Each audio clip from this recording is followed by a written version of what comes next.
আসসালামু আলাইকুম ব্যাংকার বন্ধুরা, কেমন আছেন সবাই? ব্যাংকার্স লার্নিং ক্লাবের আরেকটি নতুন ভিডিওতে সবাইকে স্বাগত জানাচ্ছি। আজকে আমরা আর্টিকেল 5 ইউসিপি 600 এর আর্টিকেল 5 নিয়ে পড়াশোনা করব। আপনারা জানেন ইতিমধ্যে এই যে যারা সিডিসিএস পরীক্ষা দিচ্ছেন কিংবা যারা ব্যাংকিং ডিপ্লোমা বা ডিপ্লোমা ইন ইসলামী ব্যাংকিং দিচ্ছেন তাদের ফরেন ট্রেডের যে পার্ট কিংবা সিডিসিএস এক্সামিনেশন প্রিপারেশনের যে ধারাবাহিক ভিডিওগুলো আমি দিচ্ছি তার মধ্যে আজকে আমরা আর্টিকেল 5 নিয়ে কথা বলবো। ইতিমধ্যে আমরা পূর্বের আর্টিকেলগুলো নিয়ে কথা বলেছি এবং ইনকোটার্মের কয়েকটা টার্ম নিয়ে বিশদ আলোচনা করেছি। আর ইনকোটার্মের বিভিন্ন দিক নিয়ে কন্টেন্ট নিয়ে আমরা অনেকগুলো ভিডিও দিয়েছি। তো যাদের ইনকোটার্ম নিয়ে আরও বেশি জানার ইচ্ছা আছে বা ইনকোটার্ম নিয়ে আরও পড়াশোনা করার ইচ্ছা আছে তারা কিন্তু আমার এই ভিডিওগুলো দেখতে পারেন। আমার চ্যানেলে গিয়ে আপনারা ফোল্ডার দেওয়া আছে সিডিসিএস প্রিপারেশন বা ইনকোটার্ম বা বিভিন্ন আপনার চয়েস অনুযায়ী ফোল্ডারগুলো সিলেক্ট করে সেখান থেকে ভিডিওগুলো আপনারা দেখতে পারেন। তো সবাইকে আবারও স্বাগত জানাচ্ছি এবং সবার প্রতি কৃতজ্ঞতা যারা আমার সাথে এতদিন পাশে ছিলেন, যারা আমার ভিডিওগুলো দেখছেন, লাইক দিচ্ছেন, কমেন্টস করে জানাচ্ছেন আপনাদের অনুভূতি, এবং আশা করি সামনের দিকেও আমার ভিডিওগুলোর পাশে থাকবেন। আজকে আমরা আর্টিকেল 5 নিয়ে কথা বলবো। চলুন শুরু করা যাক।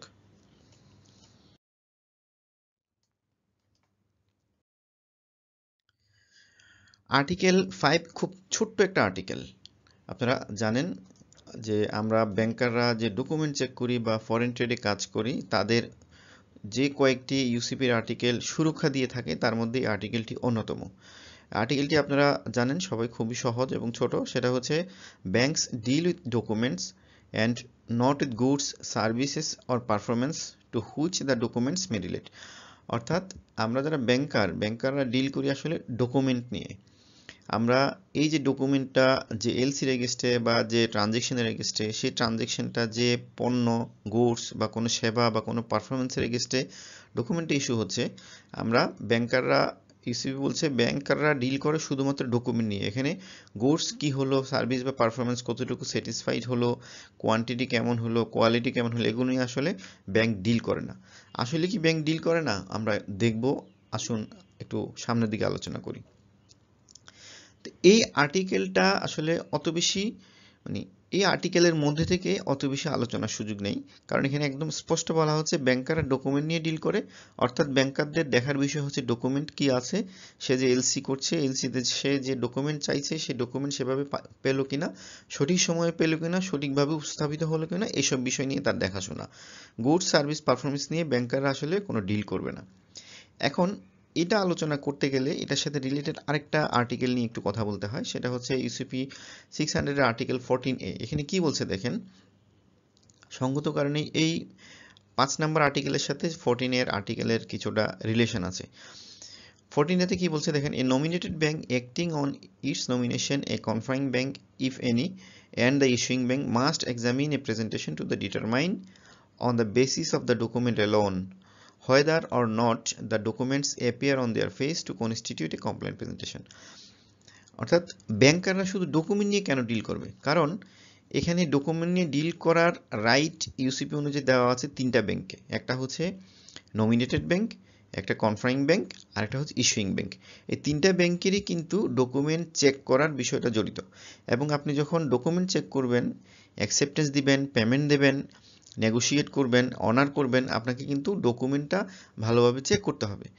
এবং আপনি যেহেতু শুধু ডকুমেন্ট নিয়ে চেক করছেন, এখন এই ডকুমেন্টটা চেক করতে গেলে আসলে কি কি চেক করবেন সেটা নিয়ে কিন্তু বিশদ আর্টিকেল আছে, আমরা পরে কথা বলবো। কিন্তু এই যে ডকুমেন্ট আপনি হাতে পেলেন, আপনি ডিল করবেন ডকুমেন্ট নিয়ে, ডকুমেন্টটা হাতে পাওয়ার সাথে সাথে আপনার কিন্তু একটা দায়িত্ব তৈরি হয়ে গেল। এখন আপনি যে ডকুমেন্টটা হাতে পেলেন, এই ডকুমেন্টটা আপনি আসলে আপনার যে ট্রানজ্যাকশন করবেন বা আপনার যে দায়িত্ব পালন করবেন সেখানে ডকুমেন্টটাকে আপনি কিভাবে ট্রিট করবেন। এই 14 এ স্পষ্ট বলা আছে on the basis of the document alone. আপনি শুধুমাত্র ডকুমেন্টটা আপনার হাতে যেটা আসছে সেটাকে অ্যালোন বলতে বোঝাচ্ছে ডকুমেন্টটাকে নিয়েই আপনার এক্সামিন শুরু করতে হবে। যে প্রেজেন্টেশন হলো, প্রেজেন্টেশন কি আমরা জানি যে আপনার হাতে যে ডকুমেন্টটা পৌঁছালো, বেনিফিশিয়ারি ডকুমেন্টটা জমা দিল, এটাই হচ্ছে তার প্রেজেন্টেশন। তা আপনি ডকুমেন্টটাকে নিয়েই আপনার কাজ শুরু করলেন এবং এপিয়ার অন দেয়ার ফেস, এবং ডকুমেন্টটাকে আপনি সহজভাবে যতটুকু দেখলেন সেভাবেই কিন্তু আপনাকে বিশ্বাস করতে হবে। অর্থাৎ আপনি কিন্তু ডকুমেন্ট যখন হাতে আসলো আপনি কিন্তু রিসিভ করে ফেললেন ডকুমেন্টটা, আপনার কিন্তু 5 দিনের কাউন্ট শুরু হয়ে গেল। এখন ডকুমেন্টের ভিতরে কি আছে, কোন কাগজ দিল কি দিল না, এটা আপনি চেক করার পর যদি বলেন যে না আমি ঠিকমতো ডকুমেন্ট পাইনি, তাহলে মানে ডকুমেন্ট রিসিভের বিষয়টা কিন্তু আপনি এখানে আর ডিনাই করতে পারবেন না। অর্থাৎ ডকুমেন্টটা আপনার কাছে রিসিভ হয়ে গেল। অর্থাৎ আপনি ডকুমেন্টটা অ্যাপারেন্টলি দেখে যদি আপনার মনে হয় যে এটা এই সংশ্লিষ্ট এলসির একটা ডকুমেন্টের ক্রেডিটের ডকুমেন্ট, আপনার কিন্তু কাজ শুরু হয়ে গেল। অ্যাপিয়ার অন দেয়ার ফেস বলতে সে ডকুমেন্টের আপাত দৃষ্টিতে ডকুমেন্টটা দেখে যদি আপনার মনে হয় এটা আপনার এই এলসির একটা ডকুমেন্ট, আপনার কিন্তু কাজ শুরু হয়ে যাবে। আপনি এটা বলতে পারবেন না যে আমি আরো ভিতরে ভালোভাবে দেখি এরপর বুঝবো যে আসলে ডকুমেন্টটা আমি রিসিভ করলাম কি করলাম না। আচ্ছা, এখানে এই দুইটাকে আমি একটু হাইলাইট করেছি, basis of the documents alone আর অ্যাপিয়ার অন দেয়ার ফেস। এখন এই যে এলোন, ডকুমেন্টস এলোন বলতে আসলে কি বোঝাচ্ছে? No external fact like goods quality. অর্থাৎ এই ডকুমেন্টটা যেসব গুডস নিয়ে মানে আপনাকে তথ্য দিচ্ছে, ডকুমেন্টটা ইস্যু করা হচ্ছে, সেই ডকুমেন্টে কোন গুডসগুলো আছে বা গুডসের কোয়ালিটি কি, সেটা নিয়ে কিন্তু আপনার ভাবার কোনো বিষয় নেই, আপনি শুধু ডকুমেন্টটা নিয়ে ভাববেন। তারপর at the time of opening LC it has to consider that. আচ্ছা, আপনি যখন এলসিটা ওপেন করছেন, আমি আগের আর্টিকেলে আমরা বলেছি, আপনি কিন্তু এই যে সেলস কন্ট্রাক্ট বা পিআই যেটার এগেইনস্টে এলসিটা ইস্যু হয়েছে, সেটা কিন্তু সম্পূর্ণ এলসি থেকে একটা সেপারেট কন্ট্রাক্ট। এটা নিয়ে আমার আগের ভিডিও অনেক আলোচনা করেছে, আপনারা যদি সুযোগ থাকে দেখে নেবেন।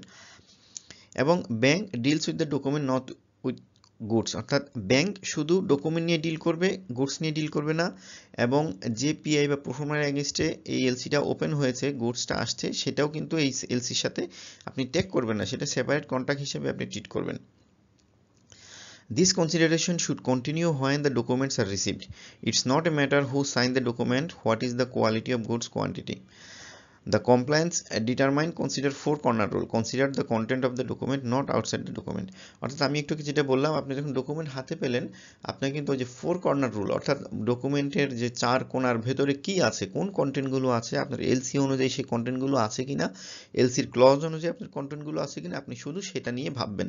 এখন ডকুমেন্টটা কে সাইন করছে বা কখন সাইন করলো, এই আপাত দৃষ্টিতে আপনি কিন্তু ডকুমেন্টটা হাতে নিয়ে ওসব বিবেচনা করা শুরু করতে পারবেন না। অর্থাৎ আপনি যখন ডকুমেন্ট এক্সামিন শুরু করবেন, তখন কিন্তু আপনি কন্টেন্টগুলো দেখবেন বা আপনার সিগনেটরি, আপনার এলসিতে যে ক্লজ দিয়েছেন সেই অনুযায়ী হলো কিনা সেটা দেখবেন। তো এখানে যে জিনিসটা বলা হচ্ছে, আপনি যখন মানে ডকুমেন্টটা হাতে পেলেন, আপনি বলতে পারবেন না যে আমি খেয়ে দেখি, এরপর আমি বুঝতে পারবো, বা আমি যখন কোনো একটা ফল কিনি, আমি যদি বলি যে না আমি খেয়ে দেখি, আমি কিনলাম বাট আমি খেয়ে দেখি, ভালো না হলে আমি পেমেন্ট রিটার্ন নেব। বিষয়টা কিন্তু এই ধরনের না যে আপনি ডকুমেন্টটা হাতে পেলেন, ডকুমেন্টটা হাতে পাওয়া মানেই হচ্ছে আপনি ডকুমেন্ট রিসিভ করলেন এবং আপনার এক্সামিন টাইম শুরু হয়ে গেল। এখন ডকুমেন্টের ভিতরে কন্টেন্টগুলো আপনি চেক করবেন, চেক করে যদি কমপ্লাই না হয় আপনি ডিসক্রিমিনেন্সি কোড করবেন, না হলে পেমেন্ট করে দেবেন।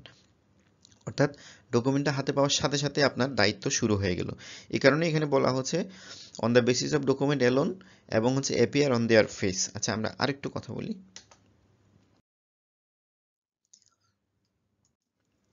অ্যাপিয়ার অন দেয়ার ফেস নিয়ে যে চার্লস ডেল বাস্টো, এটা উনি আইসিসির সাবেক চেয়ারম্যান ছিলেন, ওনার একটা অনেক বড় আর্টিকেল আছে, সেই আর্টিকেলের একটা ছোট্ট লাইন এখানে নিয়ে আসছি।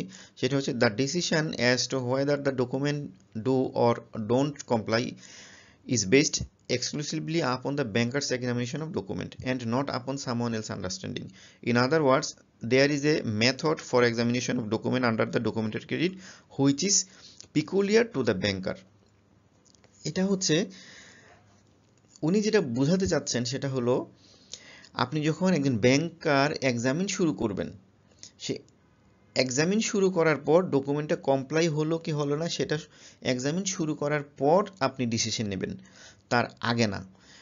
এবং আপনি যখন এক্সামিন শুরু করলেন, তার মানে হচ্ছে ডকুমেন্টটা আপনি রিসিভ করে ফেলেছেন, এবং এক্ষেত্রে কিন্তু ডকুমেন্ট নিয়ে আপনি রিসিভ করলেন কি করলেন না, বা পরিপূর্ণ ডকুমেন্ট পেলেন কি পেলেন না, এটা নিয়ে ভাবার কিছু নেই। যখনই আপনি ডকুমেন্টটা রিসিভ করলেন, আপনার কিন্তু এক্সামিনেশন পিরিয়ড শুরু হয়ে গেল।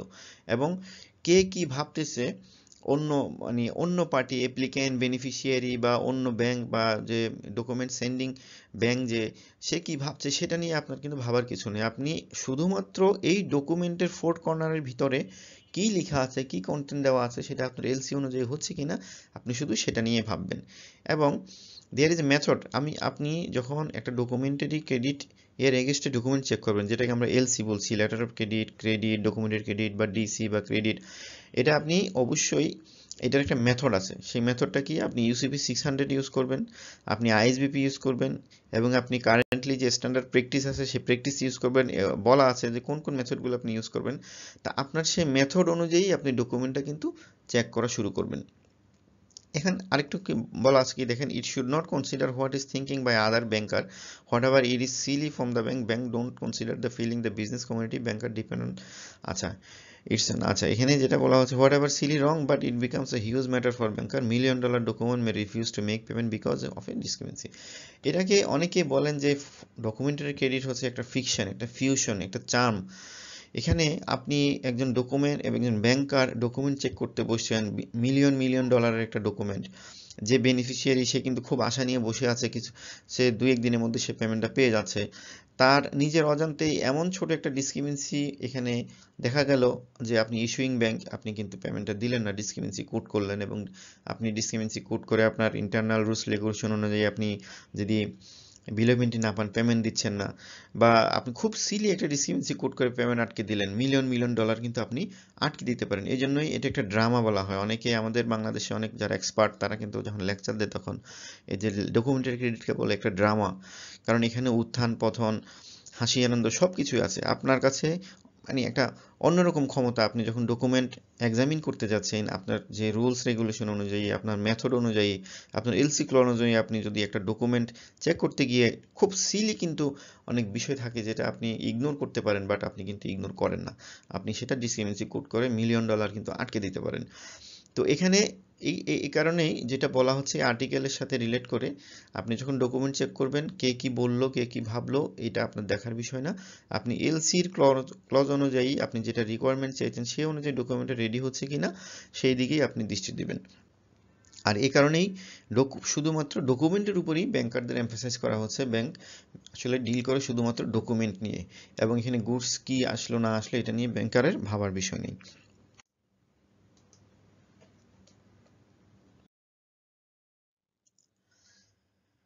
আচ্ছা, এখন